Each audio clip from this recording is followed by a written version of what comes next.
njëjtshme ka pasur dëme të shkaktuara për shkak të breshrit në komunën e Istokut, madje edhe të Lipjanit. Por çka është më shqetësuese është që nga viti 2023 ende nuk janë vlerësuar dëmet dhe bujqit ende nuk i kanë marrë pra dëm shpërblimet për të cilat janë bërë këto breshri apo vërshimet e shumta. Për këtë do të inkuadrohemi me Rinor Muratin, zotrin Rinor Murati, pra asamblejist në komunën e Lipjanit nga radhët e Lidhjes Demokratike të Kosovës. Përshëndetje i nderuar. Mirëmëngjes zoti Murati.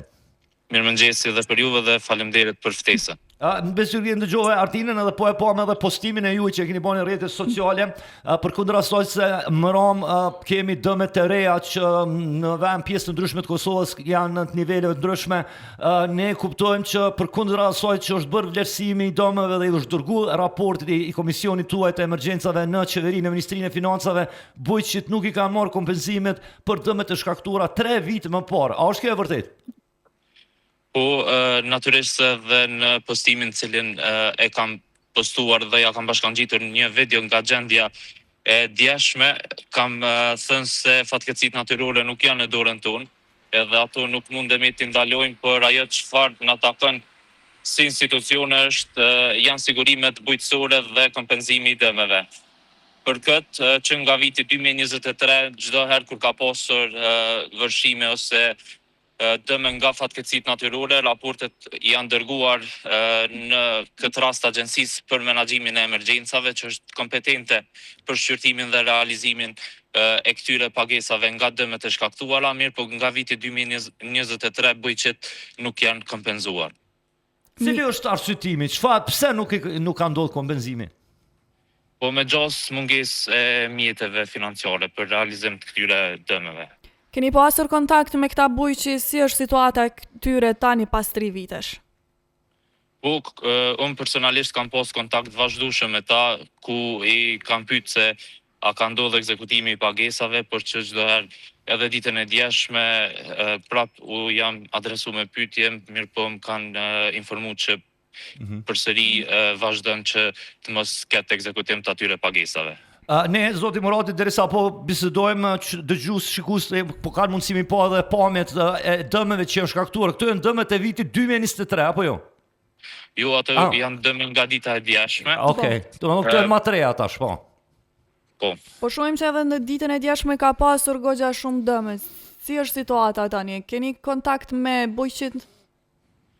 Po, edhe ditën e djeshme fatkeqësisht kanë pësuar dëme, komunat zakonisht në rast se ndodhin situatat të tilla formojnë komisione të cilat dalin në terren, konstatojnë gjendjen dhe përpilojnë raporte me vlerën e dëmit të shkaktuar, mirë po në mungesë të buxhetit ato raporte i adresojnë në nivelit qendror, në këtë rast agjencisë që është përgjegjëse për shqyrtim dhe ekzekutim të pagesave. Do me thonë ju tash do të dërgoni një raport të ri dhe kërkesa të reja për kompenzim, gjersa ato të 2023-s ende nuk janë kompenzuar, nuk janë pagu.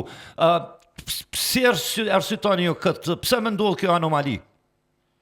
Po fatkeqësisht komunat janë përgjegjëse që të formojnë komisione dhe dalin në terren komisionit, konstatojnë gjendjen, më pastaj edhe ne si kuvend komunal i miratojmë ato raporte të cilat i përcjellen në nivelit qendror, mirë po konstatoj se për këtë duhet të ketë një fond emergjent ose një fond të posaçëm në mënyrë që këta bujq të kompenzohen sadopak. Ne dimë nga vitet kaluara kështu nga raportet që janë bërë vit pas vitit të qeverive të fundit, të cilat kanë qenë gjysa teknike, gjysa në detyrë, ka mbetur buxhet të pashfrytzuar. Do me thonë parat janë, por pse nuk ndodh ekzekutimi, ajo mbetet e pasfikueshme. Pedi që është jashtë kompetencave tuaja, po a mundi me bën ndonjë presion më të madh? Ju si asamblejë së bashku me komunën apo me asociacionin e komunave, me shoqatën e fermerëve që të paguhen dëmet, sepse tash duhet të paguhen dëmet për vitin 2026, kurse ata nuk i kanë marrë lekë as për vitin 2023. Është e vërtet, konsideroj se edhe komunave, por edhe neve si asamblesë, na takon që të shtojmë presionin sa i përket kësaj çështje dhe natyrisht se edhe vetë personalisht do t'i drejtohem kësaj agjencie për të kërkuar më shumë sqarime se pse nuk po ndodh ekzekutimi atyre mjeteve dhe çfarë do të ndodh kur ne jemi në vitin 2026, kurse ata që kanë mësuar dëme në vitin 2023 ende nuk u janë kompenzuar ato dëme. Zotri Murati, dim që vetëm dje ka ndodhur pra këto, por a keni ndonjë informacion se deri në sa shkon vlera e dëmeve të cilat janë shkaktuar? Deri më tash, sa i përket komunës sonë, nuk është se kam ndonjë informacion më të detajuar, ato natyrisht se do të konstatohen nga komisioni i cili formon drejtorati i bujqësisë. Mirë po konsideroj se çdo herë kur ka ndodhur rastet e tilla, dëmi natyrisht se ka shkuar mbi 100.000 euro. Po, dim edhe gjendjen e vështirë të fermerëve, ashtu edhe kur është pa dëme, do me thonë, kështu edhe i dim sfidat në këtë treg të cilën për t'i prodhuar, pastaj për t'i plasuar produktet e tyre, edhe tash edhe kjo është tepër shqetësuese sepse bjen ndesh në gjithë këtë filozofinë që kemi të ne për me prodhu vetë bukën, për me prodhu vetë ushqimin apo për me ushqy nga produktet vendore, që është shqetësuese ky lajm që nga viti 2023 nuk janë dhënë dëmshpërblimet, nuk janë ekzekutuar pagesat.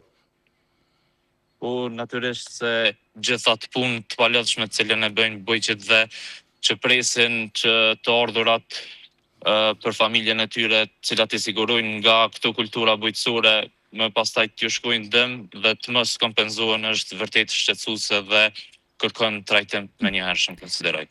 Zotri Murati, juve ju faleminderit shumë për kohën që keni ndarë këtu në emisionin Folmari, natyrisht do të jemi në kontakt edhe me të gjithat ata bujqet të cilët kanë pësuar aksident. Po. Faleminderit juve për mundësinë dhe trajtimin e kësaj çështje. Faleminderit shumë zoti Murati, pra ishim me Rinor Muratin, asamblist në komunën e Lipjanit pranë Lidhjes Demokratike të Kosovës, i cili ngriti një çështje që është tash edhe aktuale sepse kemi dëme të reja, kemi vlerësime të reja që duhet të bën dhe kompenzime të reja për fermerët kosovar, e që po e kuptojmë ata të komunës së Lipjanit, por e di nga emisionet e kaluara kemi pasur edhe thirrje nga komuna tjera, bujqit nuk ju kanë kompenzuar